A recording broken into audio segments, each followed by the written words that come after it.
बिस्मिल्लाहिर्रहमानिर्रहीम, अस्सलाम वालेकुम। जो कुछ अब तहरीक इंसाफ ने करना शुरू कर दिया है, अब शहबाज शरीफ भी पछता रहे होंगे, नून लीग भी पछता रही होगी कि आखिर शहबाज शरीफ को जरूरत क्या थी इस तरह का बयान देने की।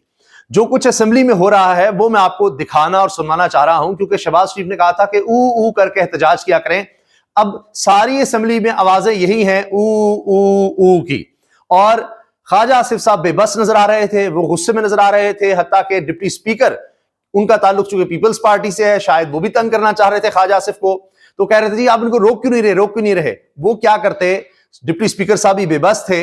और फिर क्या होता रहा है असेंबली में, पहले वो देखिए और इसके बाद आते हैं 16 जनवरी। अब 16 जनवरी अब अहमियत इख्तियार कर गया है, क्योंकि 17 जनवरी को फिर से कहा गया है कि इमरान खान साहब के खिलाफ फैसला सुनाया जाना है अल-कादिर ट्रस्ट केस में। मगर 17 से एक दिन पहले 16 जनवरी, और 16 जनवरी को फिर से मुज़ाकराती कमेटियों का इजलास बुला लिया गया है। दिन 11:30 बजे असद कैसर का राबता हुआ है अयाज सादिक साहब से, स्पीकर फॉर्म 47 कौमी असम्बली, और उसके बाद 11:30 बजे मुलाकात होगी जुमेरात के दिन। इसमें तहरीरी तौर पर तहरीक इंसाफ की तरफ से मुतालबात पेश किए जाएंगे, और इमरान खान से मुलाकात हो गई गुज़िश्ता दिनों। और उसके बाद अब ये बात सामने आई है कि जी तहरीरी तौर पर दिए जाएंगे जो मुतालबात हैं। वो आप जानते हैं, दो मुतालबात हैं। एक तो ये कि जो कारकुन हैं, बेगुनाह हैं, उनको रिहा किया जाए। दूसरा ये कि 9 मई और 26 नवंबर पर कमीशन बनाया जाए, जुडिशियल कमीशन बनाया जाए सीनियर सुप्रीम कोर्ट के जजेस पर मुश्तमिल। अब इस पर देखते हैं क्या पेशरफ्त होती है, क्योंकि हो यह सकता है कि अगर तो कुछ बात बन गई तो फिर या तो 17 जनवरी को भी फैसला ना आए, और अगर बात ना बनी तो फिर 17 जनवरी को फैसला आ जाए। तो ऐसे लगता है कि अब ये फिर मुज़ाकराती कमेटी पर और जो पीछे पसे पर्दा मुज़ाकरात हैं उन पर भी मुनहसर है। लेकिन अभी तक लगता है कि इमरान खान साहब बातें नहीं मान रहे, खामोश नहीं हो रहे, बनी गाला जाने को तैयार नहीं है, वहां खामोशी इख्तियार करने को तैयार नहीं है। इसलिए अभी तक कुछ वक्त लिया जा रहा है, और ऊपर से 20 जनवरी सर पर है जब ट्रंप ने हलफ ले लेना है, और उसके बाद फिर ओवरसीज पाकिस्तानी का किरदार बड़ा बढ़ जाएगा। वहां से बहुत दफा ये बात आ चुकी है, तहरीक इंसाफ के वहां जो रहनुमा हैं वो कह चुके हैं कि ट्रंप ने काफी यकीन दहानियां करवाई हुई हैं, उनकी टीम ने बड़ी यकीन दहानियां करवाई हुई हैं। उनको वोट इसलिए मिला था कि इमरान खान की बात करेंगे। तो 20 जनवरी से पहले पहले अगर कुछ बन गया तो, वरना 20 जनवरी के बाद फिर दोनों तरफ से प्रेशर डाला जा सकता है। हो सकता है कि बैनुल-अक़वामी सतह का प्रेशर यहां आए, और फिर उसकी वजह से यहां पर प्रेशर इमरान खान पर डाला जाए कि अब तो हम आपकी बात नहीं मानते, अब ये जो होना था हो गया, प्रेशर आता है, देखते हैं। तो लिहाजा चीजें 20 जनवरी के बाद फिर किसी और तरफ जा सकती हैं, तो उससे पहले पहले दिन कम है। अगर आप देखिए कि क्या हुआ असेंबली में।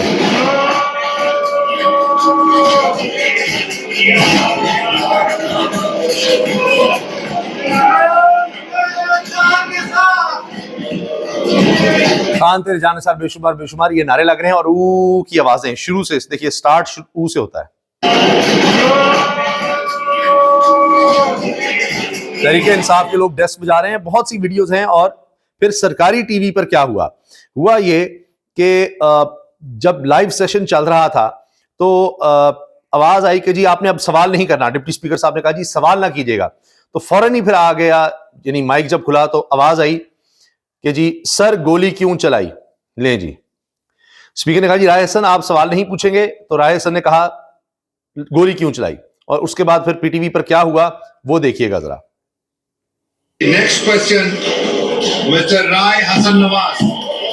Next question Mister Rai Hasan Nawaz. Rai Hasan Nawaz sahab आप सवाल नहीं पूछेंगे। सवाल नहीं पूछेंगे, कह रहे हैं आप सवाल नहीं पूछेंगे, आप सवाल नहीं पूछेंगे। तो कह रहे हैं राय हसन नवाज साहब यानी क्वेश्चन आवर है ना, आप सवाल पूछे ना, क्या सवाल नहीं पूछेंगे। उन्होंने कहा, तो सवाल जो पूछा वो सुनिए। गोली क्यों चलाई?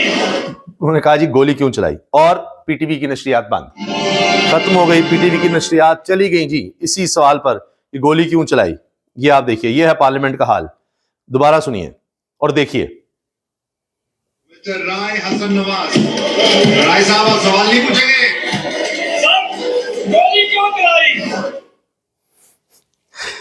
ये मैंने आवाज बंद नहीं की, पीछे से आवाज बंद हुई। देखें, जब उन्होंने सवाल किया है गोली क्यों चलाई तो मैंने नहीं की, वहां पीटीवी आवाज बंद हो गई, और उसके बाद फिर आपने देखा कि बीच में वक्फा ले लिया गया, और फिर आपको म्यूजिक की आवाज, पीटीवी की म्यूजिक की आवाज आने लग गई।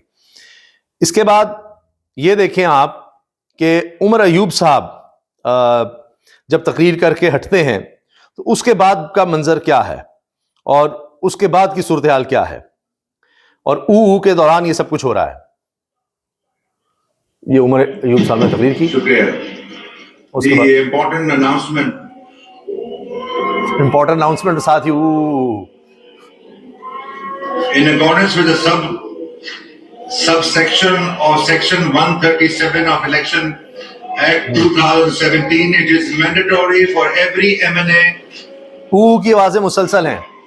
अब इसमें मैं अर्ज कर दूं to submit their statement of कि assets शहबाज शरीफ ने कहा था कि Election वहां जापान में एहतजाज करते हैं ऊ करके, तो अब उन्होंने कहा अच्छा फिर ऊ सुना देते हैं। अब सड़कों पर भी ऊ है, हर कोई एहतजाज कर रहा है। Section 137 further states अब देखें मुसलसल यही आवाजें हैं। shall by an order issued ये देखिए वो डिप्टी स्पीकर साहब अपनी बात करने लगे, मैं आप सारी देख लिए गुफ्तगू के दौरान ऊ की आवाजें हैं।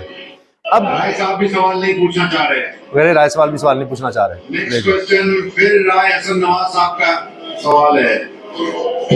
तो इसी में वो पूछते हैं कि राय साहब आप सवाल नहीं पूछना चाहते, तो उन्होंने चूंकि कह दिया कि गोली क्यों चलाई, उसके बाद तो नशरियात सरकारी इदारे में बंद हो गई। अच्छा, अब असेंबली में ही, कौमी असेंबली में ही अहम तरीन इमारत जहां पर मुज़ाकराती कमेटी का इजलास भी होना है, और उसके बाद फिर पता लगेगा कि 17 जनवरी को क्या होता है, फैसला आता है नहीं आता, मुअख्खर होता है, उसका क्या बनेगा। ख्वाजा आसिफ नाराज हो गए पाकिस्तान पीपल्स पार्टी के डिप्टी स्पीकर से, क्योंकि वो ऊ की आवाजें नहीं रुकवा रहे थे। वो क्या करते हैं, वो बेबस थे। अब ख्वाजा आसिफ का गुस्सा देखिएगा कि जी आप ये क्या करें, आप क्या करें, डिप्टी स्पीकर पे इशू हो गया। मैं कोई ना सुन सकता हूं।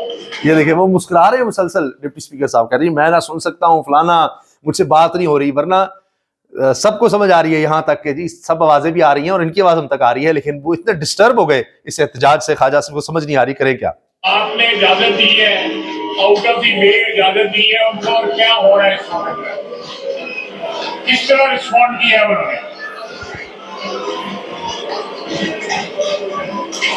बेबस ख्वाजा आसिफ साहब, ये ऊ की आवाजों पर बात नहीं हो रही उनसे।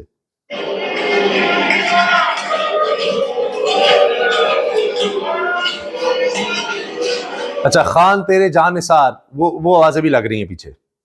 आप बताएं, आप 2 मिनट आपने कर्सी एक्सटेंड किया है। अच्छा, ज़ेरे-ए-लब डिप्टी स्पीकर साहब भी मुस्कुराते चले जा रहे हैं पीपल्स पार्टी के जो है, तो पीपल्स पार्टी भी लगता है थोड़ा सा प्रेशर बनाने की कोशिश कर रही है। कभी ये हुआ नहीं है कि आप जो है ब्रेक लगा के क्वेश्चन को किसी को तकलीफ करने की इजाजत दें। आप 2 मिनट में हाउस ऑर्डर में हो जाता है। I can't hear you.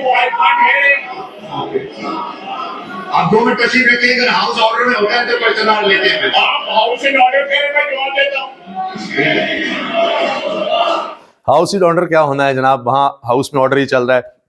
Khan तेरे जानिसार बेशुमार कैदी नंबर 804 के हैं और नारे हैं और एहतजाज है ऊ का। ये हुआ जनाब असम्बली में। अब 16 जनवरी को देखिए कि क्या होता है, वो भी बड़ा अहम दिन अब है, क्योंकि जिस तरह मैंने अर्ज किया कि अब PTI की तरफ से अब ये है कि जी मुज़ाकराती कमेटियों का तीसरा इजलास 16 जनवरी को तलब कर लिया गया है, और उसके बाद फिर और चीज़ें वाज़ेह होंगी। इजाज़त दीजिए, अल्लाह हाफ़िज़।